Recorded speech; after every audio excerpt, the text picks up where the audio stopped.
Hi dear students, ഇന്ന് നമ്മൾ discuss ചെയ്യാൻ പോകുന്നത് ലൊക്കേഷൻ എന്ന ഒരു ഭാഗം പഠിച്ചില്ലേ. ലൊക്കേഷൻ അതിൽ പുതിയ സിലബസിൽ ആഡ് ചെയ്ത് വന്ന ഒരു ടോപ്പിക്കാണിത്. ബെസ്റ്റ് ലൊക്കേഷൻ സെലക്ട് ചെയ്യാനുള്ള 2 മെത്തേഡുകളുണ്ട്. ഒന്നാമത്തെ മെത്തേഡ് ഫാക്ടർ റേറ്റിംഗ് മെത്തേഡ്. ഏതാ? Okay, great. രണ്ടാമത് സെൻറ്റർ ഓഫ് ഗ്രാവിറ്റി മെത്തേഡ്. ഏതാ? Centre of gravity method. ഈ വീഡിയോയിൽ നമ്മൾ ഡിസ്കസ് ചെയ്യുന്നത്, അല്ലെങ്കിൽ ഈ ക്ലാസ്സിൽ നമ്മൾ ഡിസ്കസ് ചെയ്യുന്നത് ഏതാണ്? ഫാക്ടർ റേറ്റിംഗ് മെത്തേഡാണ്. വളരെ സിമ്പിളായിട്ടുള്ള ലോജിക്കലായിട്ടുള്ള മെത്തേഡാണ്. നമുക്ക് നേരെ ആ മെത്തേഡിലേക്ക് പോകാം. അതിൻ്റെ കുറച്ച് നോട്ടൊക്കെ ഞാനിവിടെ എഴുതിയിട്ടുണ്ട്, അത് പിന്നെ നോക്കാം. ഇപ്പോൾ നമ്മൾ എന്ത് ചെയ്യാം, ഇതിലേക്ക് വരാം. നമ്മുടെ മുന്നിൽ അപ്പോൾ നമ്മൾ പഠിക്കാൻ പോകുന്ന മെത്തേഡിൻ്റെ പേരെന്താ? Factor rating method. അതിൽ എക്സാമ്പിൾ 1 ആണ് പറയുന്നത്. ഫാക്ടർ എന്ന് പറഞ്ഞാൽ എന്താണ്? ഫോർ എക്സാമ്പിൾ ഇവിടെ 4 ഫാക്ടേഴ്സാണ് അവർ എടുത്തിട്ടുള്ളത്. ഒന്ന്, ഒരു ഹോട്ടൽ നമ്മൾ തുടങ്ങുകയാണെങ്കിൽ നമ്മൾ എടുക്കുന്ന ഒരു പോയിൻ്റാണെന്ത്? ലേബർ എത്രത്തോളം അവൈലബിൾ ആണ്. നമ്മുടെ കൺസേൺസ് ആണ് പറയുന്നത്. ഒരു ബിസിനസ് സ്റ്റാർട്ട് ചെയ്യുന്ന സമയത്ത് ലൊക്കേഷൻ സെലക്ട് ചെയ്യുമ്പോഴുള്ള കൺസേൺസ്. ട്രാൻസ്പോർട്ടേഷൻ്റെ അവൈലബിലിറ്റി നോക്കൂലേ. പവർ അല്ലെങ്കിൽ ഏതാണ്? വാട്ടർ. മാനുഫാക്ചറിങ് ഒക്കെ ആണെങ്കിൽ വാട്ടർ എന്താണ്? നിർബന്ധമാണ്. അടുത്ത് ക്ലോസ്നെസ് ടു സപ്ലയർ. നമുക്ക് പ്രൊഡക്ഷൻ നടത്താൻ വേണ്ടിയിട്ടുള്ള റോ മെറ്റീരിയൽ സപ്ലൈ ചെയ്യുന്ന ആളുടെ എത്രത്തോളം അടുത്താണ്. ഇപ്പം മറ്റേ കുറേ കാട്ടുമുക്കിലൊക്കെ കൊണ്ടുപോയിട്ടാൽ നമുക്ക് എന്ത് ചെയ്യും? പ്രൊഡക്ഷൻ റോ മെറ്റീരിയലൊക്കെ കിട്ടുക മെയിൻ ടൗണുകളിലല്ലേ. അപ്പോൾ ഇത്തരം 4 ഫാക്ടറാണ് ഇപ്പോൾ ഈ എക്സാമ്പിൾ നമ്മൾ എടുത്തിട്ടുള്ളത്. ക്ലിയർ അല്ലേ? ഓക്കെ. ഇതിന് വെയിറ്റ് കൊടുക്കുന്നുണ്ട്. എന്താ വെയിറ്റിൻ്റെ കോൺസെപ്റ്റ്? വെയിറ്റ് 7, 5, 8, 4. ഇത് വെറുതെ കൊടുത്തതല്ല. ഇതിലേറ്റവും വലിയ വെയിറ്റ് ഏതാ? ഇതിലേറ്റവും 8 ആണ്. അതിൻ്റെ മീനിങ് എന്താണ്? വെയിറ്റ് എന്ന് പറഞ്ഞാൽ നമുക്ക് വേണമെങ്കിൽ ഇങ്ങനെ കൊടുക്കുക. ഏതാ? ഇമ്പോർട്ടൻസ്. ഏതാ? ഇമ്പോർട്ടൻസ്. അതാണ് വെയിറ്റ് ഉദ്ദേശിച്ചത്. ഇവർക്ക് ഏറ്റവും അവൈലബിളായിട്ട് വേണ്ട സാധനം ഏതാണ്? പവറാണ്. അപ്പോൾ പവറിന് അവർ എത്ര വെയിറ്റ് കൊടുക്കും? 8 കൊടുക്കും. പിന്നെ അവർക്ക് അവൈലബിളായിട്ട് വേണ്ട സാധനം അവർ നോക്കുന്ന ഏതാണ്? ഓരോരുത്തർക്കും ഓരോ പ്രയോറിറ്റി ഉണ്ടാവുമല്ലോ. ഇതൊക്കെ അവരുടെ കൺസേൺ ആണ്. ആ കൺസേണിൽ അവർക്ക് ഏറ്റവും പ്രയോറിറ്റി ഉള്ളത് ഏതാണ്? പവറാണ്. പിന്നുള്ളത് ഏതാണ്? ലേബർ അവൈലബിൾ ആണ്. പിന്നുള്ളത് 5 ഉള്ളത് ഏതാണ്? ട്രാൻസ്പോർട്ടേഷൻ. പിന്നെ വളരെ ലെസ് ഇമ്പോർട്ടൻസ് ഉള്ളതാണ് ഇത് 4 ക്ലോസ്നെസ് ടു സപ്ലൈ. അതുകൊണ്ടാണ് അതിന് എന്ത് കൊടുത്ത്? വെയിറ്റേജ് 4 കൊടുത്ത്. ഇതുവരെ ഓക്കെ അല്ലേ ക്വസ്റ്റ്യൻ? ഇനി നമ്മുടെ മുന്നിൽ 2 ലൊക്കേഷനാണുള്ളത്. ഒന്ന്, ഈ ലൊക്കേഷൻ 1നെ നമുക്ക് എന്തെന്ന് വിളിക്കാം? എവിടെ? കാലിക്കറ്റ് എന്ന് വിളിക്കാം, CLT. ലൊക്കേഷൻ 2 നമുക്ക് എവിടെ ആക്കാം? കൊച്ചിനാക്കാം. ഏതാ? കൊച്ചിൻ. ഓക്കെ. അപ്പോൾ ലൊക്കേഷൻ 1ൽ ഇനി ഈ തന്ന സാധനമല്ലേ 7, 4, 4, 6, 6, 5, 3, 7. ഇതിന് നമ്മൾ സ്കോർ എന്നാണ് പറയുക. നിങ്ങളിവിടെ എഴുതുമ്പോൾ കറക്റ്റ് ഇവിടെ എഴുതിയാൽ മതി. ഓക്കെ അല്ലേ? സ്കോർ കണ്ടില്ലേ? പക്ഷേ വെട്ടിയ കാരണം മുകളിലാണ് എഴുതിയത്. അപ്പോൾ ഒന്നുകൂടെ ശ്രദ്ധിക്കും. ഇനി അതും കൂടെ എന്താണെന്ന് മനസ്സിലാക്കുന്നത്. സത്യത്തിൽ ഇത് ക്വസ്റ്റ്യനാണ്. സൊല്യൂഷൻ ഈ കാണുന്ന ഈ ഭാഗത്ത് മാത്രമേ നമ്മൾ സൊല്യൂഷൻ എഴുതുള്ളൂ. വളരെ സിമ്പിളാണ് സൊല്യൂഷൻ. ഓക്കെ അല്ലേ? വളരെ സിമ്പിളാണ് സൊല്യൂഷൻ. പക്ഷേ കോൺസെപ്റ്റാണ് നമ്മൾ ഡിസ്കസ് ചെയ്തുകൊണ്ടിരിക്കുന്നത്. സ്കോർ എന്ന് പറഞ്ഞാൽ എന്താ നോക്കണം. സ്കോറിന് എങ്ങനെ നമ്പർ ഇടുമെന്ന് വെച്ചാൽ, ഇപ്പം നമ്മളിവിടെ സ്കോർ എടുത്തിട്ടുള്ളത് ഈ നമ്പർ ശ്രദ്ധിച്ചാൽ മനസ്സിലാവും ഏതാണ്. 1 to ഏതിൻ്റെ ഉള്ളിലാണ്? 10ൻ്റെ ഉള്ളിലാണ്. ഓക്കെ അല്ലേ?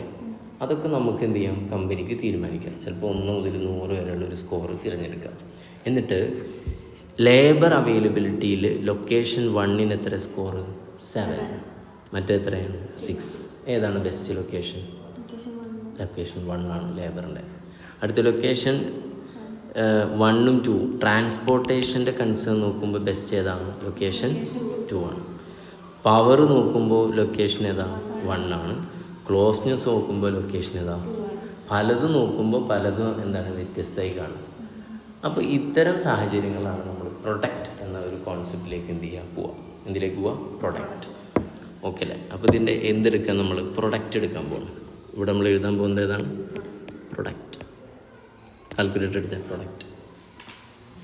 ഓക്കെ അല്ലേ? പ്രൊഡക്റ്റ് എങ്ങനെ കാണാം? വെയിറ്റിനെ എന്ത് ചെയ്താൽ മതി? സ്കോർ കൊണ്ട് മൾട്ടിപ്ലൈ ചെയ്താൽ മതി അല്ലേ? ഇതിപ്പോൾ ഞാൻ പറയുന്നതിന് മുൻപ് തന്നെ നിങ്ങൾക്ക് കിട്ടിയില്ല, എത്രേ ഉള്ളൂ. അപ്പോൾ ഇക്വേഷൻ എഴുതിയൊക്കെ എന്താണ്? വെയിറ്റ് ഇൻറ്റു ഏതാണ്? സ്കോർ. ഇത് ഏതിൻ്റെയാണ്? ലൊക്കേഷൻ 1ൻ്റെ എന്ത് കാണാനാണ്? പ്രൊഡക്റ്റ് കാണാനാണ്. ഇത് ലൊക്കേഷൻ 2ൻ്റെ കാണാനാണ്. അപ്പോൾ ഒന്ന് വേഗം കണ്ടുവരും. ആദ്യം ലൊക്കേഷൻ 1ൻ്റെ വെയിറ്റ് എല്ലാം കോമൺ ആണല്ലോ. 7 ഇൻറ്റു ഏതാണ്? 7, 49 വരും. Okay, yes. ദെൻ അടുത്ത് ലൊക്കേഷൻ 2ൻ്റെ 7 ഇൻറ്റു ഏതാണ്? 6, 42. ഓക്കെ. ദെൻ 5 ഇൻറ്റു 4 എത്രയാണ്? 20. പിന്നെ 5 ഇൻറ്റു 5 25. ദെൻ 8 ഇൻറ്റു 4 32 ഇവിടെ അല്ലേ? ഓക്കെ. 8 ഇൻറ്റു 3 24. ഓക്കെ, 21 പറഞ്ഞു വരുന്നത്. 4 ഇൻറ്റു 6 24. Then 4 into 7 28. ഇപ്പോൾ എന്തായി? പ്രശ്നം തരുന്നു. ഇനി നമ്മൾ എന്ത് നോക്കണ്ട? മറ്റേ നമ്മൾ കുറേ ബുദ്ധിമുട്ടി. ലേബറിനെ വെച്ച് നോക്കുമ്പോൾ ഒരെണ്ണമാണ് കൂടുതൽ, ട്രാൻസ്പോർട്ടേഷൻ വെച്ച് നോക്കുമ്പോൾ മറ്റേ ലൊക്കേഷനാണ് കൂടുതൽ. ഇനി ആ പ്രശ്നങ്ങൾ നമുക്ക് എന്ത് ചെയ്യണ്ട? നോക്കണ്ട. ഓക്കെ അല്ലേ? ഇനി നമുക്ക് എന്ത് ചെയ്താൽ മതി? ഇത് നമ്മൾ എന്താ പ്രൊഡക്റ്റ് എന്നാണ് പറയാം. നമുക്ക് പെട്ടെന്ന് മനസ്സിലാവും. നമ്മൾ ഗുഡ് വില്ലൊക്കെ കാൽക്കുലേറ്റ് ചെയ്യുമ്പോൾ പ്രൊഡക്റ്റ് ഇത് വെയ്റ്റഡ് ആവറേജ് കാണുന്നത് അതേ കോൺസെപ്റ്റ് തന്നെയാണ്. ഇത് വെയ്റ്റഡ് ആവറേജ് തന്നെയാണ്. ഓക്കെ, ഈ പ്രൊഡക്റ്റിൻ്റെ ഇതൊന്ന് ടോട്ടൽ ചെയ്തേ. 1ൻ്റെ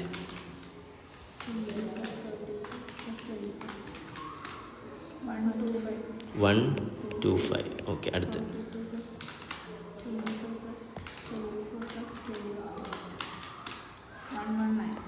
119. യെസ്, ഒന്നും പറയാല്ല. ഇതിലേതാ ബെസ്റ്റ് ലൊക്കേഷൻ? ഏറ്റവും കൂടുതലുള്ളതാണ്. ഓക്കെ, അപ്പോൾ ഫൈനൽ സൊല്യൂഷൻ എന്താ? Location 1 is best. Okay, because the total of product അല്ലേ? അങ്ങനെയല്ല പറയാം. പ്രൊഡക്റ്റിൻ്റെ ടോട്ടൽ ഈസ് ഏതാണ്? ഹയർ ടു ആർക്ക്? ലൊക്കേഷൻ 1. ഇതാണ് അതിൻ്റെ ലൊക്കേഷൻ 1ന്. Okay, yes, clear? ഇത്രേ ഉള്ളൂ. ഇതിനാണ് നമ്മൾ എന്ത് പറയുന്നത്? ഫാക്ടർ റേറ്റിംഗ് മെത്തേഡ് എന്ന് പറയാം. ഇതിനെ കുറച്ച് തിയറിയാണ് ഞാൻ ജസ്റ്റ് വായിച്ചു വിടുള്ളൂ. നിങ്ങളത് പിന്നെ എഴുതിയെടുത്താൽ മതി. In this method both quantitative and ഏതാണ്? ക്വാളിറ്റേറ്റീവ്. ഓക്കെ അല്ലേ? ക്വാണ്ടിറ്റി ഉണ്ട്, ഇതൊക്കെ ക്വാണ്ടിറ്റി അല്ലേ, ഇതൊക്കെ ക്വാളിറ്റേറ്റീവ് ആണ്. ലേബർ അവൈലബിലിറ്റി, ട്രാൻസ്പോർട്ടേഷൻ, ഓക്കെ അല്ലേ? ഓക്കെ, അതൊക്കെ ക്വാണ്ടിറ്റേറ്റീവും പിന്നെ ഇത് ക്വാളിറ്റേറ്റീവ് ഇതിൽ കൺസിഡർ ചെയ്യും. Factors and used for the evaluating the location. Generally some factors are more important than other, therefore weight are assigned to these factors. അതുകൊണ്ടാണ് നമ്മൾ വെയിറ്റ് കൊടുത്തത് അല്ലേ? ഓക്കെ, കാരണം ചിലതിന് അവർ ഇമ്പോർട്ടൻസ് കൂടുതൽ കൊടുക്കുന്നുണ്ട്. ഇവിടെ നമ്മൾ ഏറ്റവും കൂടുതൽ ഇമ്പോർട്ടൻസ് കൊടുക്കുന്ന ഏതിനാണ്? 8 കൊടുക്കുന്ന ഏതിനാണ്? പവറാണ്. അതുകൊണ്ടാണ് ആ പോയിൻ്റ് അങ്ങനെ. Then factor rating method has 5 step. ഈ പ്രോബ്ലം ചെയ്യാൻ 5 സ്റ്റെപ്പ് ഉണ്ട്. നമ്മൾ ഓൾറെഡി ചെയ്തതാണ്. ഒന്നാമത്തെ സ്റ്റെപ്പ് എന്താ? Develop a list of relevant factors affecting the location. ഏതാണത്? ഏതൊക്കെയാണ് ഇവിടുത്തെ factors? Labour availability, transportation, power, closeness to supplier. Then അടുത്ത number 2, assign weight to the factors. ഏതൊക്കെയാണ് അസൈൻ കൊടുത്തത്? 7, 8, 5, 8, 4. Okay, great. Then generate a scale for each factor. അതിന് നമ്മൾ എന്താ പറയുക? സ്കെയിലിന് സ്കോർ എന്ന് പറയും. അത് ഏത് മുതൽ ഏത് വരെയാണെന്ന് പറഞ്ഞിട്ടുണ്ട്. 1 to 10 അങ്ങനെ ആവണം നിർബന്ധമൊന്നുമില്ല. ഓർ ഏതാ? 1 to 100 ഏതും ആവാം. ഒരു എക്സാമ്പിൾ കൊടുത്താണ്. ദെൻ അടുത്തത് allocate A score to each location four each factor using scale developed in the step. അഥവാ ഇതാണ് ഉദ്ദേശിച്ചത് ഈ ലൊക്കേഷൻ ഇത് കൊടുത്തത്. മറ്റേ ഡെവലപ്പ് ചെയ്യാനാണ് പറഞ്ഞത്. 1 മുതൽ 10 വരെ എന്ന് തീരുമാനിച്ചു, അതൊരു സ്റ്റെപ്പ്. ഇനി ആ 1 മുതൽ 10 ഓരോ ലൊക്കേഷനും ഓരോ ഫാക്ടറും വെച്ചിട്ട് എന്ത് ചെയ്യണം? ഒരു സ്കോർ കൊടുക്കണം. അത് കൊടുത്തിട്ടുണ്ട്. Then multiply the score by weight for each factor of the location known as അതിനെന്താ പറയുക? Product. Finally choose the location where higher product. Simple അല്ലേ? Okay, that's